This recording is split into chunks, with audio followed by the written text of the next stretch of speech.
ఒక బీసీ వ్యక్తిని వైఎస్ఆర్సీపీ బీసీ వ్యక్తిని కించపరుస్తూ మాట్లాడటం కిరణ్ రాయ్ని ఎలా చూస్తారండి? అసలు కిరణ్ రాయల్ అనేవాడే పెద్ద ఎదవ. ఏంది అతను ఆ ఎదవకి మరి ఇన్ఛార్జి పదవి ఎలా కట్టుబట్టారో నాకు అర్థం కావట్లేదు జనసేన పార్టీ వాళ్ళు. ఇతను ఏదో చేసిన తప్పు మెప్పు పొందుదామని చెప్పని ఏదో పక్కన నలుగురు నేసుకొని ప్రెస్ మీట్లు పెట్టి వాళ్ళని వీళ్ళని నోరెత్తులందరినీ కించపరిచి నిన్న రోజా గారిని కూడా మాట్లాడలేదు అన్నట్టు అతను మాట్లాడినంత మాత్రాన అతను చేసిన తప్పులేం ఉప్పయ్య బాబు జనాలు చూస్తూనే ఉన్నారు. అసలు యాదవ్లు నీకు ఓట్లు వేయకుండానే కుటుంబ ప్రభుత్వానికి 164 సీట్లు వచ్చినాయా? యాదవ్ ఓటింగ్ ఎంత ఉంది? యాదవ్లు అంటే నీకు అంత చులకనుకున్నారా? అంటే యాదవ్లు ఏం మాట్లాడరా?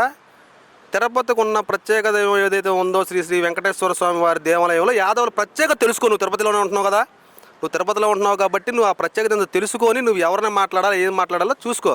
ఇలాంటివన్నీ చేయటం వలన కూటమి ప్రభుత్వం వల్ల నష్టమే కానీ లాభం అయితే ఏముండదు. 29లో ఏదైనా కానీ ప్రజలు కన్ఫామ్గా మీకు వీళ్ళకి సమాధానం చెప్తారు. ప్రజలు కూడా చూస్తూ ఉన్నారు ఏం మాట్లాడకుండా జరుగుతున్న పరిణామాలన్నీ. మా నాయకుడు వైఎస్ జగన్మోహన్ రెడ్డి గారు ఎలక్షన్ సంవత్సరంన్నర ముందుందనంగా పాదయాత్ర చేస్తాడు, జనాల్లోకి వస్తాడు. సంవత్సరంన్నర పాటు పాదయాత్ర చేసి జనాల్లోనే ఉంటాడు. ఏదేమైనప్పటికీ రేపు 29లో మీరు ఎంత చేస్తారో అంతకు మించి ఎక్కువ చేస్తాం. మీ ఇంటికి మా ఇల్లు ఎంత దూరం, మా ఇంటికి మీ ఇల్లు అంతే దూరం.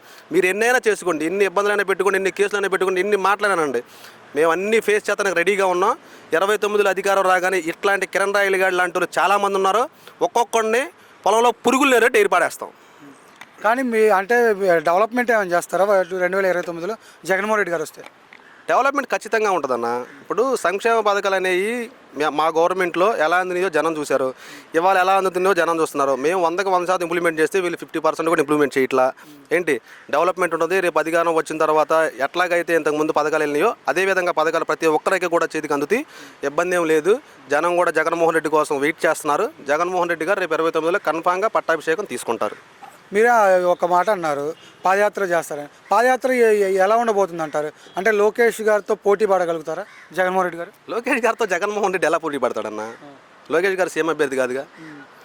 లోకేష్ గారితో పోటీ ఉంది. 175 నియోజకవర్గాల్లో ఎవరైతే పాదయాత్ర చేశారు కదా, 175 నియోజకవర్గాల్లో ఎలాగైతే ఉందో 175 నియోజకవర్గాల్లో ఎవరు ఎక్కడెక్కడ సిట్టింగ్ ఎమ్మెల్యేలు మొత్తాన్ని ఖరారు చేసిన తర్వాత మా నాయకుడు బయటకు వస్తాడు, ఒక ప్రపంచంలోనే సృష్టిస్తాడనమాట. అంటే ఇంతకుముందు వేరు జగన్మోహన్ రెడ్డి గారు, ఇప్పుడు వేరు. ఇప్పుడు ఓన్లీ మేము కార్యకర్తలని నాయకుల్ని బేస్ చేసుకుని ఎలక్షన్కి వెళ్ళబోతున్నాం. ప్రజలు అన్నీ చూస్తున్నారు.